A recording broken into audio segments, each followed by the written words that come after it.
I've got to come clean with something, guys. I never thought I'd have to do this, but yesterday, I relapsed. I played League of Legends for the first time. I played League of Legends for the first time in 2 years.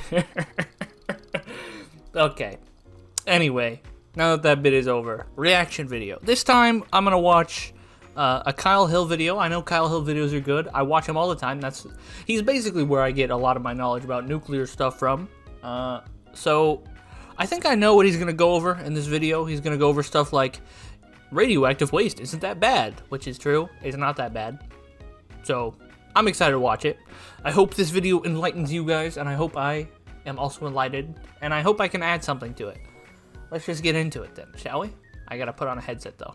As part of the facility's nuclear education initiative, No, I Won't Be Grading on a Curve, I've tried my very best to explore and explain the pain points people have that prevent a rational evaluation of nuclear power. And if you aren't iffy on nuclear power, it probably has to do with either the fear of a nuclear meltdown or what we do with nuclear waste. Now, Put it underground, I've baby. been to both Fukushima and Deep Chernobyl at this underground. point Deep. to show you what nuclear meltdown aftermath really looks like. I've never been to a working nuclear power plant to show you what nuclear waste actually looks like. Well, that changes today. Today, I'm working directly with the United States government and the largest operator of nuclear power plants in the country to That's crazy. It's crazy to think that a YouTuber that I watch has worked with the United States government. give you an up-close look at how nuclear waste is actually generated and stored. Hopefully, by the end of this video, you should be able to form an informed opinion. Arya, ready the helical ascender. Do you mean the helicopter? Yes. To Illinois! Now entering the facility. Taking a The helicopter? Dresden Why not take Generating an airplane? Station, which first came online in 1960, is the first That's privately crazy old. financed nuclear power plant built in the United States. It's owned and operated by energy company Constellation and houses 2 boiling water reactors that each produce enough electricity to power 1 million homes. Dresden turns out to be a perfect place to learn more about nuclear waste, as it is immediately northwest of the Morris operation, the only de facto high-level radioactive waste storage site in the United States. I visited Dresden in the July of 2023 to make a simple point. Nuclear waste, despite its terrible reputation, is some of the safest energy production-related waste there is. It's so safe, in fact, that a PR team, nuclear engineers, and armed guards let me do this. But we'll get to that later. That's funny. Before I even set foot Oh, imagine doing that in front of all these people who probably have to watch you for legal reasons. Oh, I would cringe. at Dresden, I couldn't do it. it was Maybe made very I could. clear I to don't me know. that safety was the top priority. I had to slide into the DMs of the White House's Office of Nuclear Energy. And then it took 10 months of conversations to lock in a visit to Dresden. I got background That's funny. checked and asked about my previous nuclear excursions to Chernobyl and Fukushima, as it was relevant. Once I was in Illinois, security was stepped up again. We weren't allowed to film anything remotely related to on-site security. My Kevin and I had our bodies screened and our camera lenses checked. Wait, they let him record in the control room? Is this the control room, the active one? Because that's usually not. You can't record in there usually. Modern lenses are sometimes made with trace amounts of radioactive thorium, which plant sensors immediately pick up. We were followed at all times by multiple escorts, including an armed guard. At the end of the trip, we would have our footage screened for any frames showing security installations. It was all much more comprehensive than what I experienced at Chernobyl and Fukushima, but that makes sense as this power plant is in operation, and those are not. Even though all of this was a little nerve-wracking, were the boots I was wearing in this video still contaminated from Fukushima?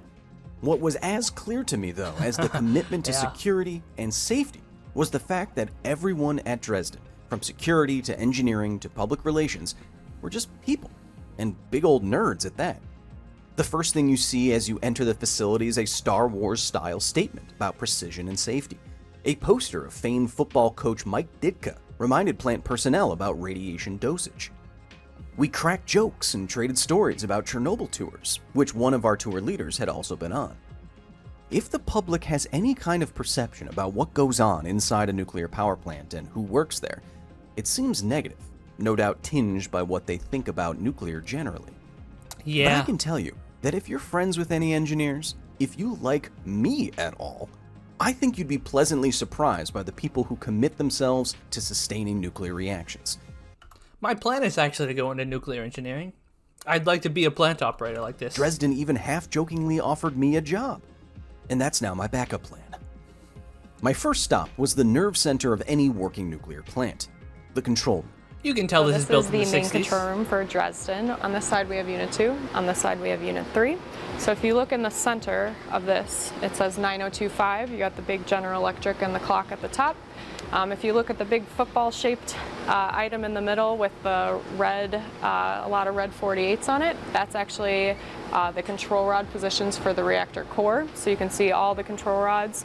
The 9025 panel also has all of our big picture systems for the reactor. You'll also see on all the panels that there are color coding human factors. The different colors designate the different systems. So that allows the operators to know exactly where they're going, making sure they're on the right system and be able to diagnose any items that come up on that panel.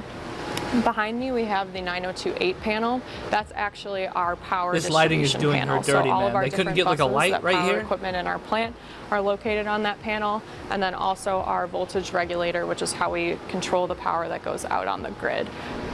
Here at the Dresden Nuclear Generating Station, They have lighting for him. They couldn't pull this out for her. like any other modern nuclear power plant, safety is the top priority. Now, I know you see a lot of buttons, switches, knobs, valves. It can all look complicated, but a lot of design just forgot. has gone into making this as safe as possible. It's probably stressful. As operable as possible.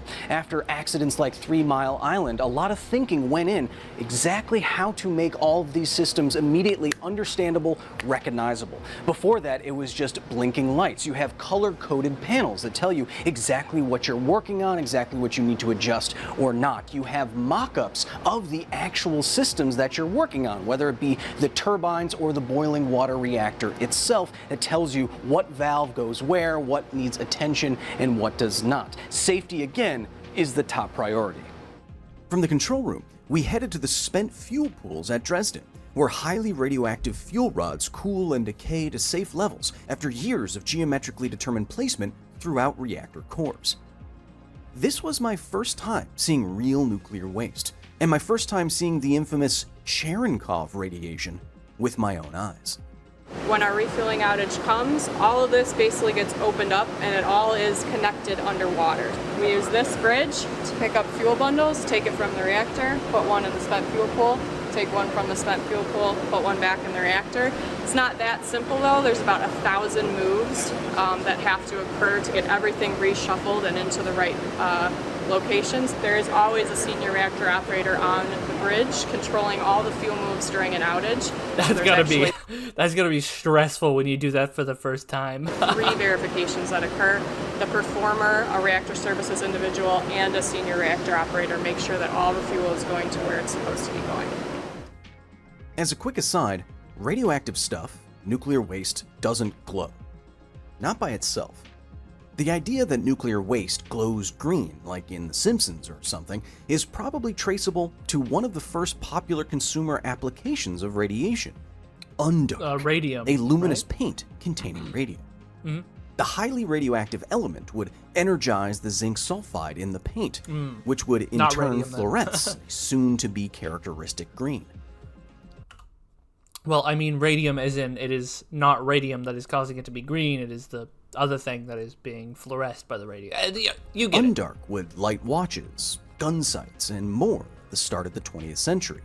That is, before the tragedy of the radium girls that worked with the compound became public, and the use of the paint declined. The point being that radium doesn't glow green by itself. Nuclear waste doesn't glow. Nuclear fuel doesn't glow. Behind me, probably one of the most iconic images you can find in any operating nuclear power plant. The spent fuel pool. Behind me, you see fuel rods producing that characteristic blue glow, that Cherenkov radiation. You probably have an idea in your head that nuclear waste is some goo thrown in a barrel and then discarded forever and never thought about again. Nay, dear viewer, I say that it is an intensely clean and organized operation. Behind me, you see how everything is cordoned off here? They won't let me get any closer than this because they're worried that something like my hair tie will fall into the fuel pool. And that could contaminate the fuel, it could damage something, it could make its way into the reactor during refueling. This water is cleaner than I am. And it's nuclear waste. Innumerable near light speed particles. I mean, nuclear waste isn't like normal waste, right? It's just an incredibly refined metal that is now not as radioactive as it needs to be fuel. So, of course, it's clean. It's not like it's coal or something. You know, didn't come out of the ground that way. Came out of a factory. Sonic booms of light and water. Cherenkov radiation is awesome, but it's also not nuclear material glowing. Clearing up this misconception helps you see nuclear waste for what it really is. Pretty uneventful. I should also note here that though our personal dosimeters that you're seeing in this video were showing increased radiation rates near the spent fuel, which makes sense, it was only about the same rate as you'd get at cruising altitude in an airplane, which is much lower than I'd guess the average person would think. After the fuel pool, it was time to see where any operational... I reckon if it was any higher, he wouldn't have been allowed to be in there because, you know, you want to take the minimum possible dose. Nuclear plant stores the majority of their waste, dry casks. When you think about nuclear waste, don't imagine glowing barrels, don't imagine green goo, imagine these. Towering plane and missile strike resistant monoliths of steel and concrete, housing waste that has been melted down and frozen in stone. Yeah. This is our west pad for our independent spent fuel storage installation. This pad on it has about 71 dry cask assemblies. This one is for units 2 and 3. What we have here, these casks are about 16 feet tall. They hold 68 fuel bundles apiece. So inside of these casks, we have our MPC that actually holds the fuel bundles. We completely dry that out. We put helium inside of it to de-inert it so that there's no oxidation going on inside of those fuel assemblies. We put it inside of these concrete canisters, which are they're a little under 3 feet thick. And then we put them out on this pad. These pads are designed to hold all of the nuclear fuel for that specific duration of the license. So Unit 1 pad holds all of the fuel for Unit 1. It still has room on it for additional casks. This pad has 13 additional spots available to hold the spent fuel from Unit 2 and Unit 3 for the duration of that license. So with You know, these seem pretty inconvenient to move. over 100 nuclear reactors that have been operating since the 70s. If you were to put all the nuclear waste in one location, it would all fit on one football field. You know, so for you and I, the amount of waste that we would generate related to what we would consume in nuclear power generation is equivalent to one Coke can. So comparatively, not a lot of waste, especially when you look at some of the other power generation industries. Would Like you be coal. worried about living next Hate to any coal. of these casks? I would not. I would do it in my backyard. I would go like right and hug it. They're incredibly safe. Low radiation emission. So I would certainly have one in my backyard. This is where the rubber Not in my backyard. meets the road when it comes to nuclear waste. I know many of you have an idea in your head that it's His some hair is glowing majestic, by green the barrel way. of goo like you may have seen on The Simpsons.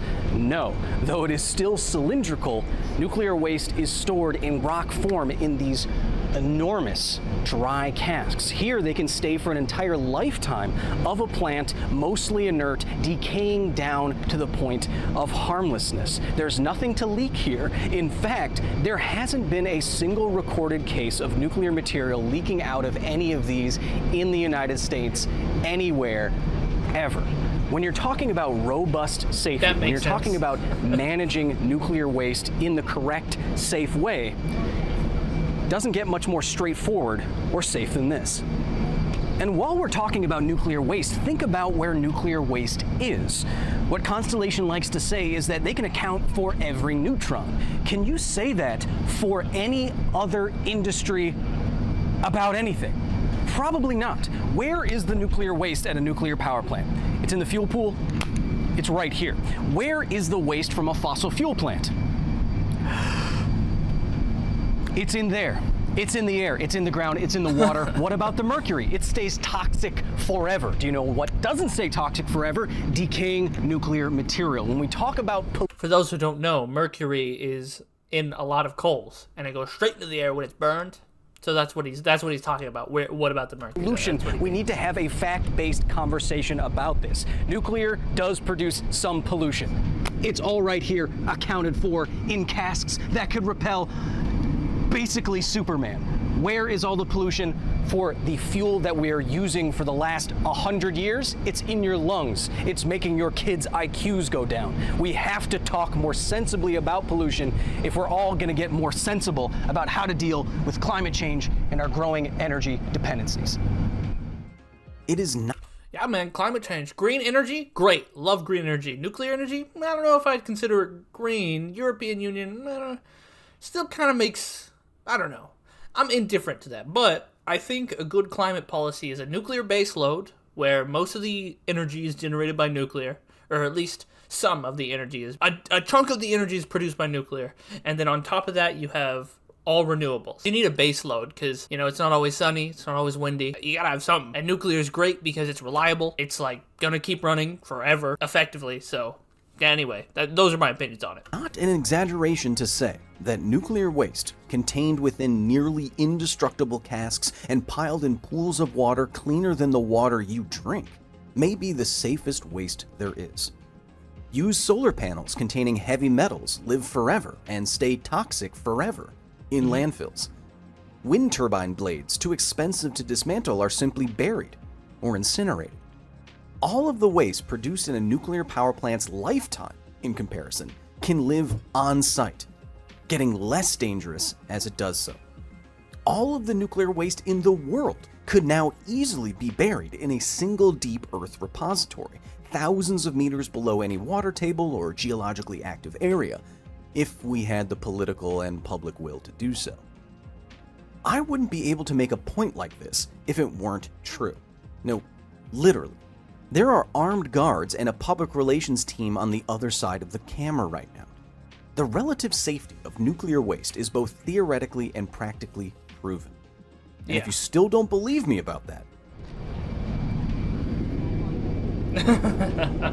This is weird.